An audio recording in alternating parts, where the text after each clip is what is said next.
current political dynamics in the South Caucasus. So, George, we're looking forward to your presentation.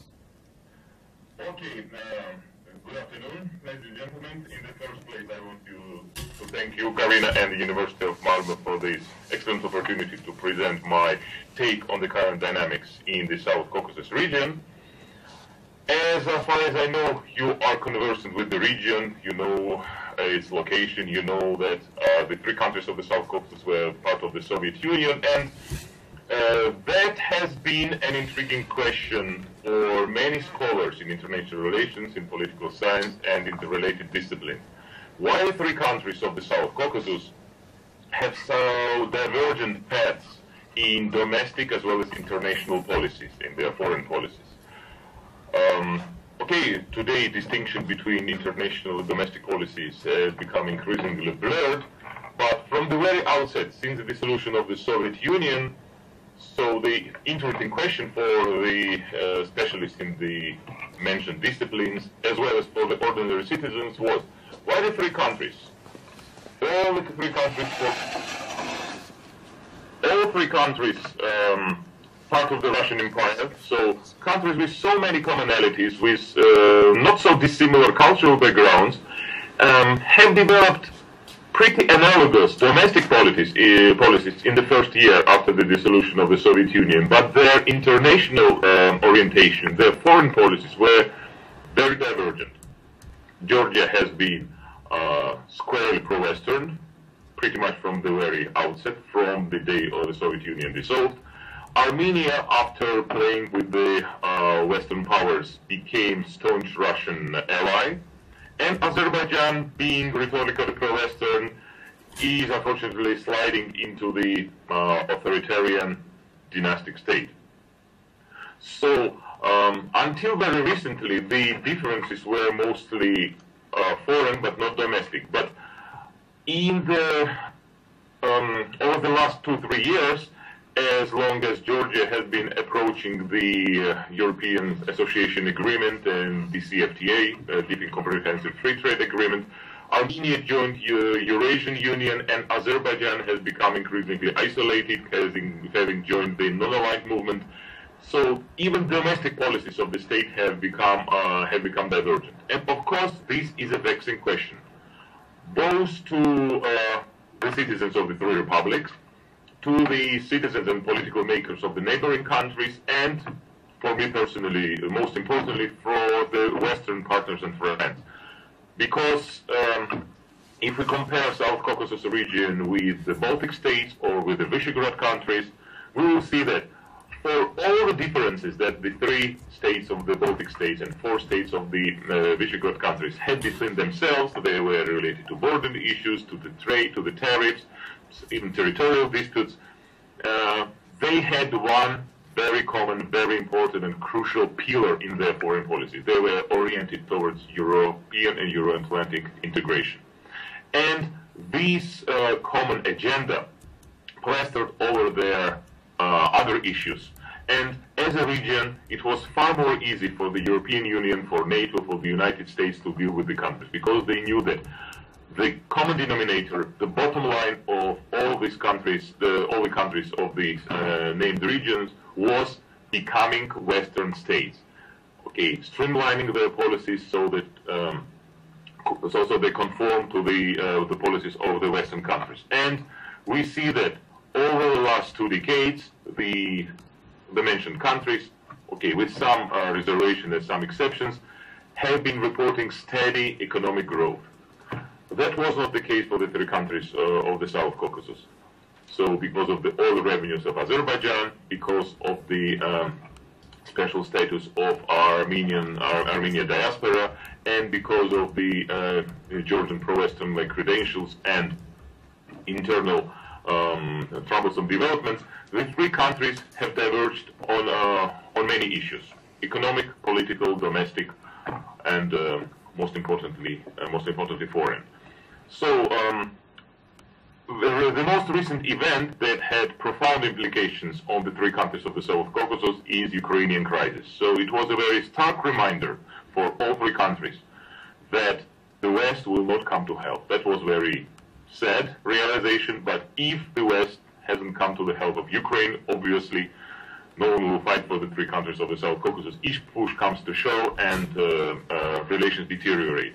And proceeding from that, the three states started to develop their own policies, have been trying to secure their borders, to secure their peace and normal existence of the citizens, but they do it like through different means.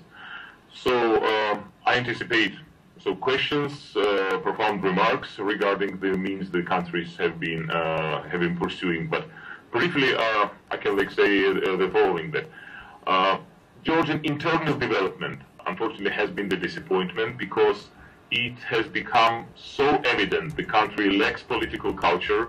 So the different political forces of the country are trying to move in different directions, play the blame game, and it all comes to the detriment to the Western integration. That's kind of the most sad consequences of this. On the other hand, so in the margins of the two major political forces in Georgia, I mean Georgian Dream kind of coalition and United National Movement, both of whom could be, with some reservations, regarded as pro-Western, a new political force has been emerging. And this is a very important development, and I think the Western partners and friends and political scientists and policymakers should think about that and should develop more judicious policy towards our country. About 10% of Georgian voters in the recent presidential and local election voted for decidedly pro-Russian party of former parliamentary chairman Nino Burjanadze. On the other hand, there are several non-governmental organizations which are suspected to be payrolled by the Kremlin, by Russia, and it questions the very staunch, very unconditional, very strong, and say unquestionable pro-Western orientation of Georgia. So I think it is very important for the entire region to have Georgia anchored to the Western integration, even though we all understand the country lacks a lot to become a fully Western state. When it comes to Armenia, unfortunately, the number of previous administrations, particularly kind of the presidency of the second president, Robert Kocharyan, left a very negative mark on the Armenian economy because pretty much the entire country was sold to Russia. And today the country lacks any latitude to stand for its foreign policy course. For a number of years, the country tried to pursue the complementary policies, relying on Russia for its security, but on the other hand, developing ties with the West. And when Eastern Partnership program was launched, when Eastern Partnership was launched and association agreement negotiations started, Armenia was even ahead of Georgia in its negotiation until the fateful day of September 3rd, 2013, when President Sarkisyan was summoned to Russia and had to make a U-turn, made a strong geopolitical U-turn and joined first the customs union led by Russia and since January 1st the Eurasian Union. We can talk about the hard pressure on the part of Russia. Of course, it was political blackmail, it was coercion, but on the other hand, it was significant that in this case, in this game of stakes, Russia decidedly won, and no Western power was willing and able to help Armenia economically or to back it up politically. When it comes to Azerbaijan, unfortunately, recent decade can be named as a huge disappointment. Even though Azerbaijan reported significant economic growth, and for 2 years in mid-2000s, its economic growth was up to 30%, the last few years, along with decline in economic growth, witnessed dramatic deterioration in the human rights record. Today, very unfortunately, Azerbaijan is ranking well below kind of the 1,000 place in the freedom index, be it corruption perception index, be it indices of the Freedom House, and any other human development indexes related to the freedom of speech, freedom of press, and human rights. A number of activists are jailed, and the very disappointing development, very disappointing documented development is a recent paper issued by the head of the presidential administration of Azerbaijan, where it blasts Western power and blames them for trying to foment trouble and the stage counter-revolution in Azerbaijan, like similar to Maidan, as I mentioned. This rhetoric of the Azerbaijani authority is so similar to that of Russia that it's really troubling to witness it. So even though on the surface and also kind of like factually Azerbaijan is tied to the Western countries, it provides very necessary alternative route for the energy security. Domestically, it's become less and less democratic countries, and today we can squarely say that there is no hope, there is no prospect of European Euro-Atlantic integration. So association agreement, like, it's pushed to the back burner, it is the gathering dust, and since Azerbaijan joined the non-aligned movement in 2011, it became clear that Western orientation and the Western integration is not on the agenda in this country. So, what are the general implications? As I told you, the Western partners, European Union, US and NATO, are much more willing to cooperate with countries which have similar agenda, when the countries are united in their quest to join the Western institutions. This is not the case for the Caucasus, and this, of course, creates more questions than answers. Well, the cumulative economic weight of the South Caucasus is not that significant. Well, it's about 5 times less than the GDP of Netherlands, which has the population similar to the cumulative population of the 3 South Caucasus states. But Georgia alone is, okay, regrettably, speaking about like political realism, not such a, let's say, savory morsel for the West to stake its geopolitical and political and other economic capital. So again, it is very important for the 3 countries of the region to be a fully fledged region, but it is not around the corner at the moment. So again, when we ask the question, what makes a region? There are a number of reasons. This is geographic proximity, this is similar culture, similar background, but very importantly, this is similar agenda, particularly agenda of international character. So this is not the case at the moment. That's my brief introduction, and I will be very happy to answer the questions as they come. Here, I hope you can see the South Caucasus on the map. So the map reveals the significance of the region on a number of factors. First of all, we see that Caspian Sea is connected to the Black Sea through Azerbaijan and Georgia. There are a number of pipelines, notably Baku-Tbilisi-Ceyhan and Baku-Tbilisi-Erzurum, that link the Caspian energy with the European markets. The importance of the region was further enhanced during the warfare in Afghanistan, because that was a southern route, and also proximity of the Middle East and proximity of the volatile region. So Iraq, Iran, Syria, Israel also makes the region important, because it's much better to have the countries which are politically stable, economically prosperous, and on the track of integration with the Western institutions, and it's better to have these countries rather than politically underdeveloped and democratically backward and just like economically a weak state. So today we have just this. As far as the political developments of the country, I told you about Azerbaijan. When it comes to Armenia, we can say for certainty that membership in the Eurasian Union, okay, led by Russia, which was designed squarely to be the antithesis, to be the countervailing region to the European Union. So it ensures, it guarantees political underdevelopment. So unfortunately, the prospects of Armenian state for the nearest decade or 2 are pretty dim in this regard.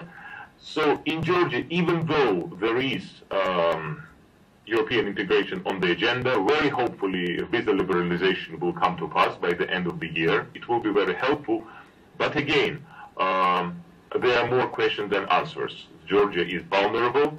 As we have seen, Russian policy towards Georgia is extremely aggressive. It is not as directly aggressive as it was the case in the August 2008, but what we witness is the creeping annexation of Abkhazia and South Ossetia, 2 regions occupied by Russia, 2 Georgian regions occupied by Russia, and there is always a threat of further incursions. At the same time, Russia tries to play its soft power card, capitalizing on the common Orthodox roots, and it has found some success. As I told you, there have been some political forces are mushrooming, which are obviously non-pro-Western. And in such a region, so there are only two strong political actors at the moment. So this is Russia and the West. Well, we can further talk about other countries like Turkey and Iran, but I think they will just arise during the Q&A session. But so I can say that they do play a role. They do not play such a significant role as they could, but an axis, I would say the trade and economic axis of Azerbaijan, Turkey, Georgia and Turkey has emerged because Turkey is the main conduit of energy. But on the other hand, Turkey has deepening ties with Russia in the same sphere, energy, and it also questionable how the future routes will go. And it might bode not very well for the future of this southern energy corridor. So therefore, more judicious and more, I would say, thought-out Western policies are required in this sphere as well. So that's what I can is like the brief introduction into the subject, and I will be so happy to go deeper during the, if there are some questions, of course. Thank you very much, George. Okay, you're welcome. It was a very, I think, clear and to the point introduction, giving us the situation in the South Caucasus really in a nutshell. So, how is the situation? We haven't questions yet. No questions yet on Skype. Do you have any comments or questions here from? Okay, so I can briefly talk about political dynamics inside the three countries. So, so in this regard, we also see three pretty different stories. In Armenia and in Georgia, there is such a thing as political life. Well, we can of course find lots of weak spots. This life is of course like deeply imperfect because we see that political forces in the countries play very irresponsibly. They are more concerned about their political points rather than the interests of the country, as we were sad to witness this. So, if there are questions, I will just like elaborate more about this. So, in Georgia, we see the two forces, like Georgian and the United Nations Movement, trying to just playing the blame game, bad-mouthing each other. Sometimes, well, not that it is totally without the reason on both parts, but sometimes it is obviously kind of like overstated. Sometimes kind of the main reason is like to cast the efforts of the other political force in the worst possible light, and it is unfortunately unproductive. Yes, we have to admit that we have to cut the country some slack when the country when we witness such an imperfect political developments, because democracy in the country is only in our countries has been taking root only for a few short years. So. And of course, it's very difficult to expect the country to develop really high-end political culture as we can see in the European states. But you know, recent examples, for instance, in the United States, in some European countries show that even in the most established democracies, we can see irresponsible behavior on the part of the political parties. So in this case, what we witness in Georgia is hardly surprising. But you know, if there is a difference, and there are lots of differences between big countries and small countries, big countries, fortunately for them, have a bigger margin of error. For instance, United States made a couple of serious blunders over the last 15 years. For instance, let's take invasion of Iraq and like some other foreign policy items of foreign policy agenda. Yes, the international standing of the country decreased. Economically, country is not as strong as it was 15 years ago, but there is no threat to the country's statehood. So the country is strong, and even if strong and big country makes a number of significant mistakes, it will be weakened, it will lose its international standing, the standards of living will decline, and the country will not perish. Very unfortunately, Georgia doesn't have this margin of error. One slight mistake, one irresponsible statement, so one I would say, swallowing the bait of the provocation, and country might develop serious problems. The same applies to Armenia. Even though Armenia could be considered in a safer position because it's like partnership with Russia, there are some political forces which are pro-Western, which criticize the current government, but the situation is very volatile, and sometimes kind of these political forces think more about scoring political points rather than thinking about the country's security, because very unfortunately that is the fact that Armenia is dependent on Russian security almost entirely, and a significant risky move might cost the country very dearly. Well, and the behavior of Russia in Ukraine should be a very serious wake-up call. We have seen how much Russia is hell-bent in not allowing the countries of the post-Soviet Union to move to the West. What we see in Russia was precisely that. Once Ukraine got rid of corrupt, inefficient, I would say, rather pro-Russian political force, I mean like President Yanukovych, immediately Russia started punishing Ukraine.